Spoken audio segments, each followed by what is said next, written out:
एक कानूनी प्रक्रिया होती है, वो तो आपको फॉलो करनी पड़ेगी।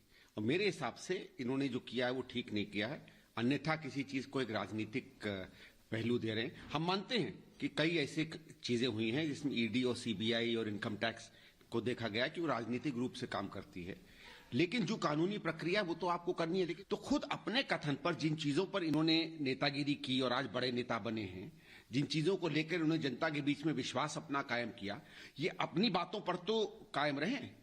मुझे तो लगता है कि ये अपनी ही विचारधारा के सबसे बड़े धोखेबाज बनते जा रहे हैं। ये बात ठीक नहीं है। देखिए, आप अगर इनोसेंट हैं तो कोई दिक्कत नहीं है। इसके पहले और ये कहना कि साहब क्यों बुलाया था, ये तो बिल्कुल तर्क की बात नहीं है। दिल्ली के मुख्यमंत्री अरविंद केजरीवाल को 1 महीने में 3 समन किए गए। तीनों समन का सामना करने के लिए पेशी के लिए अरविंद केजरीवाल नहीं पहुंचे हैं, लेकिन वहीं आम आदमी पार्टी अरविंद केजरीवाल कह रहे हैं कि जांच में हर तरह का सहयोग करेंगे शराब घोटाला मामले में। लेकिन सवाल यह है कि इतने समन किए जाने के बाद भी आखिर केजरीवाल क्यों नहीं जा रहे हैं, और अगर आप जांच का सामना नहीं करेंगे तो सहयोग की बात कैसे कह रहे हैं। पूरा अपडेट इस रिपोर्ट में देखिए।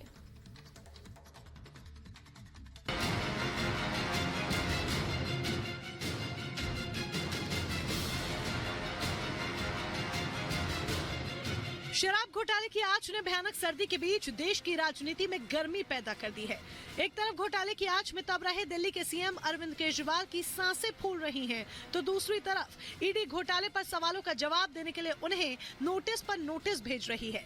लेकिन केजरीवाल है कि ईडी का सामना करने को तैयार नहीं।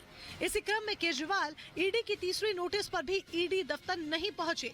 उन्होंने उल्टा ईडी की तीसरी नोटिस पर सवाल पूछ लिए। उन्होंने नोटिस का जवाब देते हुए कहा, मैं ईडी की जांच में सहयोग करने के लिए पूरी तरह से तैयार हूं, लेकिन ऐसा लगता है कि ईडी का नोटिस गैर कानूनी है और इसके पीछे नियत सिर्फ केजरीवाल को गिरफ्तार करने की है।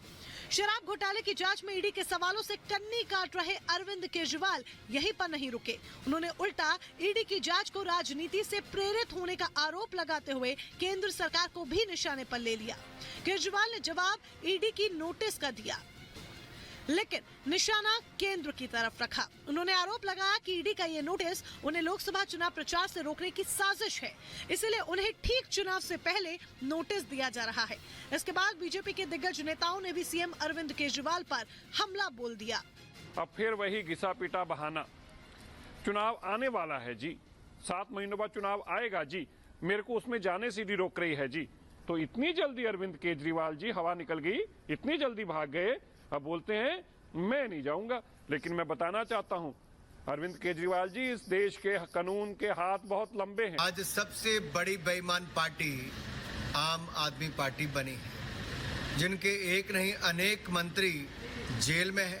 ईडी के समन को बार बार नकार के हाजिर नहीं हो रहे हैं। इससे स्पष्ट दिखता है कि कहीं ना कहीं दाल में कुछ काला है, यहाँ तो पूरी दाल ही काली नजर आती है।